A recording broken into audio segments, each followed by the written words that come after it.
I have a dream. Because I've been to the mountaintop. I'm not going to kill anybody. We have some dear white friends here who are with us, and we want to eat together. The first time he cried was when his white friend was not allowed to meet him. Then his heart was broken again when a white shoe store owner, despite an empty store, made him wait to shop. The third blow came when he was refused a seat at the front of the bus because it was reserved for whites only. This injustice brought tears of blood to his eyes, but then he saw a dream for which he had to sacrifice his life. Today in our series of Who Was He?, we bring you the story of Martin Luther King Jr., the hero of American black people. And I've seen the promised land. On December 1st, 1955, in Montgomery, Alabama, a black woman named Rosa Parks boarded a bus. A little later, as the bus filled up, the driver asked Rosa to give up her seat for a white passenger. Rosa refused, leading the driver to have her arrested by the police. This incident made black community leaders realize that it was time to fight for their rights rather than live in fear. Martin Luther King Jr., a church minister from Georgia with ties to this issue, was also among those leaders. He had faced similar injustices multiple times and called on the black community to boycott the buses, which they did, opting to walk instead. This boycott led to his arrest. The boycott lasted a year, causing significant financial strain on the bus company, which eventually conceded that no black person would be asked to give up their seat for a white person. After the victory, the boycott ended. Despite owning a car, Martin boarded a bus as a symbol of black people's triumph. Martin Luther King Jr. had won this battle against racial discrimination by adhering to Mahatma Gandhi's principles of nonviolence. For him, Gandhi was his role model. Following the success in Montgomery, Martin formed a civil rights group called the Southern Christian Leadership Conference, or SCLC. From this platform, he initiated an unyielding struggle for the rights of black people. His efforts took him to various American cities, each presenting a new challenge. On May 17, 1957, at the Lincoln Memorial in Washington, D.C., Martin addressed thousands of people, urging President Eisenhower to ensure equal rights for black people. Though Eisenhower did not heed his demand, Martin continued to advocate for civil rights. In 1968, he left Montgomery and moved to his hometown, Atlanta, Georgia, where the SCLC headquarters was also located. Martin joined a new campaign in Atlanta, led by black sympathizer students. They would sit at whites-only lunch counters as a form of protest. The message of the protest was to show that it was wrong to create a separate counter for white people. This campaign, which spread across several American cities, led to many arrests, including Martin's. When presented in front of the judge, he said the protest is to draw attention towards racial injustice. Although he came out of prison after just 5 days, on May 4th, the police arrested him again with the allegation of driving with an illegal license. After this arrest, his supporters thought that he would never come out again. But Martin was lucky because elections were going on those days, and his supporters appealed for help from both John F. Kennedy and Richard Nixon, candidates for president at that time. Kennedy agreed to help Martin. John F. Kennedy's brother Robert Kennedy was a lawyer. He called the judge and got Martin released on bail. This led to the black community becoming supporters of Kennedy, and they also voted for him in the election. On the other hand, as soon as Martin got out, he started the lunch movement again.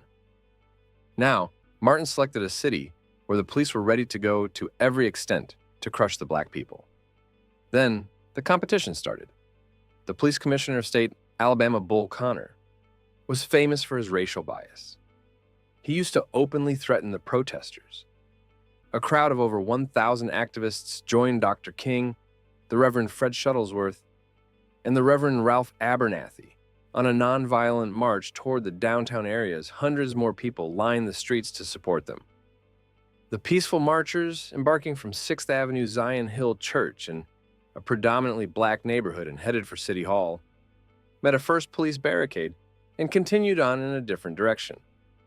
When the marchers neared a second police barricade, Commissioner Eugene Bull Connor gave the officers clear orders. Stop them. Don't let them go any further. On April 12, 1963, Dr. Martin Luther King Jr. and at least 55 others, almost all of whom were black, were jailed for parading without a permit during a march against segregation in Birmingham, Alabama. During his imprisonment, he wrote a letter to his supporters on toilet paper and newspaper margins, urging nonviolent resistance while accepting the consequences of breaking unjust laws. This letter became famous as the Letter from Birmingham Jail. Despite police brutality, Martin's nonviolent campaign won public support, leading to the desegregation of lunch counters in many cities. Martin's peaceful struggle against racism triumphed, earning him widespread recognition.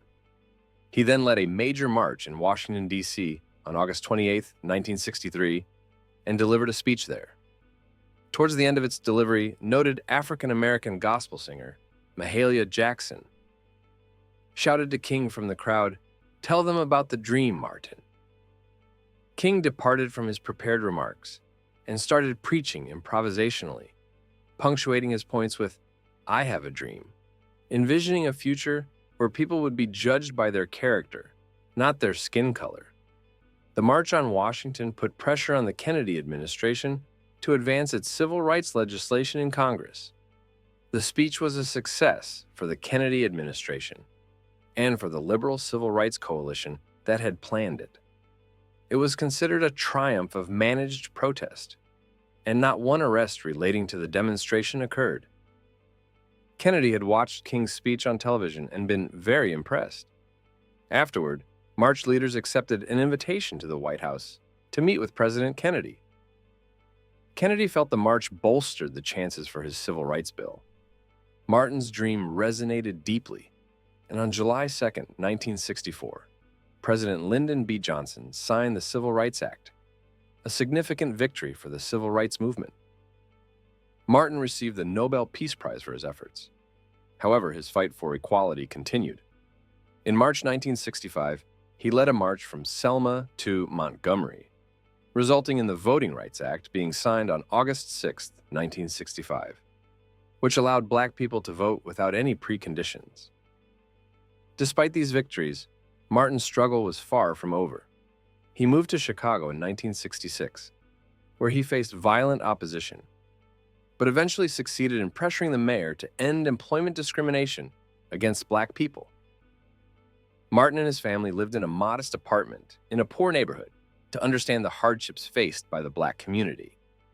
He also opposed the Vietnam War and demanded economic justice. About a month before this next big march on Washington was to happen, King was in Memphis, Tennessee, supporting the strike of mostly black trash collectors, protesting the lack of safety standards and their low pay. That night, Martin Luther King gave his last speech. Well, I don't know what will happen now. We've got some difficult days ahead. But it really doesn't matter with me now, because I've been to the mountaintop. That night, he returned to his hotel, staying in a room that he stayed in so often that it was actually named after him. On April 4th, 1968, while he was standing out here on this balcony, a single shot hitting King in the jaw. He was rushed to the hospital and pronounced dead an hour later. Very sad news for all of you, and I think sad news for all of our fellow citizens and people who love peace all over the world. And that is that Martin Luther King was shot and was killed tonight in Memphis. His death sparked riots across the country, but his legacy lived on, inspiring continued efforts for racial equality and justice. I may not get there with you, but I want you to know tonight that we as a people will get to the promised land.